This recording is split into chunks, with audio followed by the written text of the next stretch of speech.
کرنا، اب مشاعروں میں نعتیں نہیں سنائی جا رہی، خالی حالت حاضرہ چل رہا ہے۔ کیا مطلب؟ حالت حاضرہ پر بھی توجہ دلانا، قوم کو حوصلہ اور ہمت دینا ضروری۔ ایک شاعر صاحب ہے، بڑے مہنگے شاعر، ہمارے وہ 2 لاکھ روپے لیتے ہیں، کرتے کیا ہے؟ نجیب کی ماں، نجیب کی ماں رو کر کے اپنی جیب بھر کے جاتے ہیں۔ یہ خوب بنا رکھا ہے قوم کو، پوری قوم کا استحصال کر رکھا ہے۔ قوم بھی اتنی بیوقوف ہے، آنسو بہا رہی ہے، اس کو معلوم نہیں یہ آنسو بہا کر کے اپنی جیب گرم کر کے جا رہا ہے۔ حد ہوتی ہے 2 لاکھ روپے کی۔ ابھی ایک علاقے میں ہوا، میری سرپرستی مشاعرہ کرایا، فلاں کو بلا رہے، ہم نے فلاں کو بلا رہے تو میں نہیں آؤں۔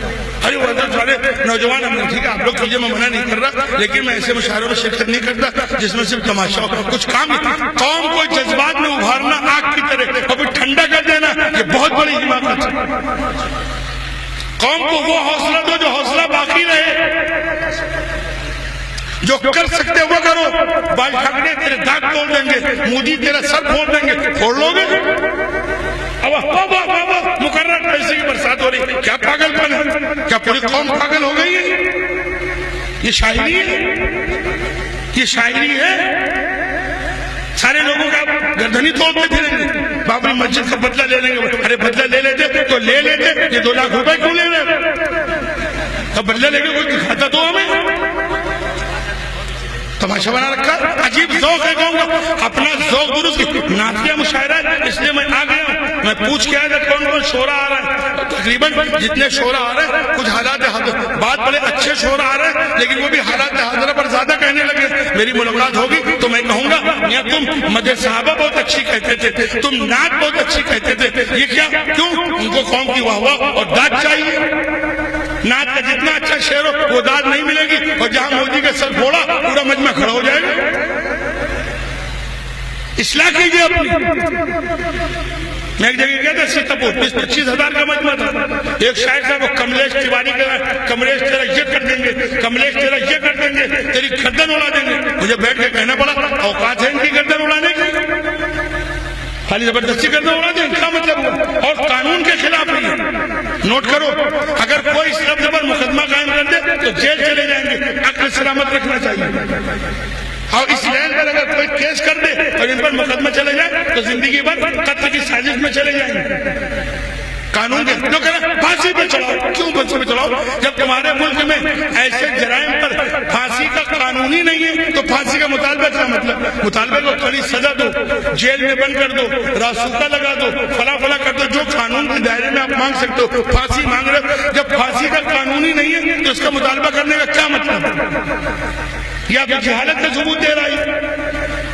میری بات سمجھ رہے؟ بہت ہمت کر کے میں نے بات کہی ہے کہ شعرا قوم کا استحصال کرتے ہیں۔ اور ابھی بڑا اجلاس کانپور میں پرسوں ہوا، بہت بڑا، 15-20 ہزار کا مجمع، اور ملک کے ٹاپ کیا کہا دیوبند کے محتمم جمعیت علماء کے صدر صاحب آئے۔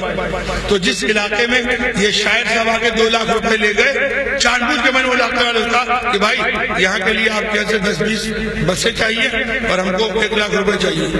تو ایک بیچارے مولانا صاحب ہیں، بہت محنت کر کے 25-50 ہزار کا وعدہ کیا، دے پائیں نہیں دے پائیں۔ میں نے کہا وہ نوجوان کہاں ہیں، وہ مشاعرے والے کہاں ہیں جنہوں نے مشاعرے پر 5-7 لاکھ خرچ کیا؟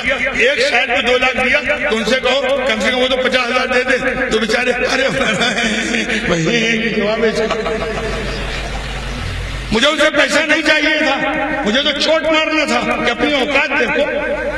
ملا کیا؟ شاعری اچھی چیز ہے اور حوصلہ دینا بھی اچھی چیز ہے۔ قوم کو حوصلے کی ضرورت ہے، قوم کو پس نہیں، لیکن حوصلہ وہ دو جو حوصلہ باقی رہے۔ خالی ایک دم جس طرح کاغذ اور لکڑی یا مٹی کے تیل ڈال کر کے ایک دم سے بھم بھم اٹھا، آج اٹھی اور بجھ گئی، ایسے حوصلے سے کیا کام؟ یہی کر رہے کو ایک دم سے بھمبایا اور 1 منٹ میں بیٹھ گئے۔ ارے حوصلہ وہ سیکھو جس سے لکڑی سلگتی ہے، سلگتی ہے، وہ سلگتی کتنی دیر تک؟ انگارہ جلتا ہے، لکڑی سلگتی ہے، وہ گھنٹوں جلتی ہے، جلتی کہ نہیں جلتی؟ اور کپڑوں اگر ڈال دیا اور مٹی کے ڈیل ڈالا، بھم سے اٹھا ختم ہو گیا۔ یہ سب شعرا اور یہ قوم کے لوگ یہ تمہارے ساتھ یہ مذاق کر رہے ہیں، بھم سے اٹھایا 1 منٹ میں بجھ گئے۔ بہرحال میں اپنی بات یہاں ختم کرتا ہوں. شاعری نعتیں مشاعرہ اچھی نعتیں آنی چاہیے. ہاں اس کے ساتھ نظم بھی آ جائے, اس کے ساتھ حالات حاضرہ بھی آ جائے. حالات حاضرہ میں حوصلے والی بات ہو. حالات حاضرہ میں حالات کے ساتھ تم کو کیا کرنا. نبی کی سیرت پڑھو, صحابہ کی سیرت پڑھو, وہ کرنا جانتے تھے, بولنا نہیں جانتے تھے. اور آج ہم بولنا جانتے ہیں, کرنا نہیں جانتے. کانپور میں ایک صاحب تھے, یہ بہت پرانی بات ہے, 10-15 سال پرانی اور زیادہ. جب دیکھو مولویوں سے کہتے تھے مولانا جہاد کا حکم دیجیے. کہے کو ہاں حالات ایسے ہو گئے بس جہاد. ایک عالم نے کہا تم کو منع کس نے کیا؟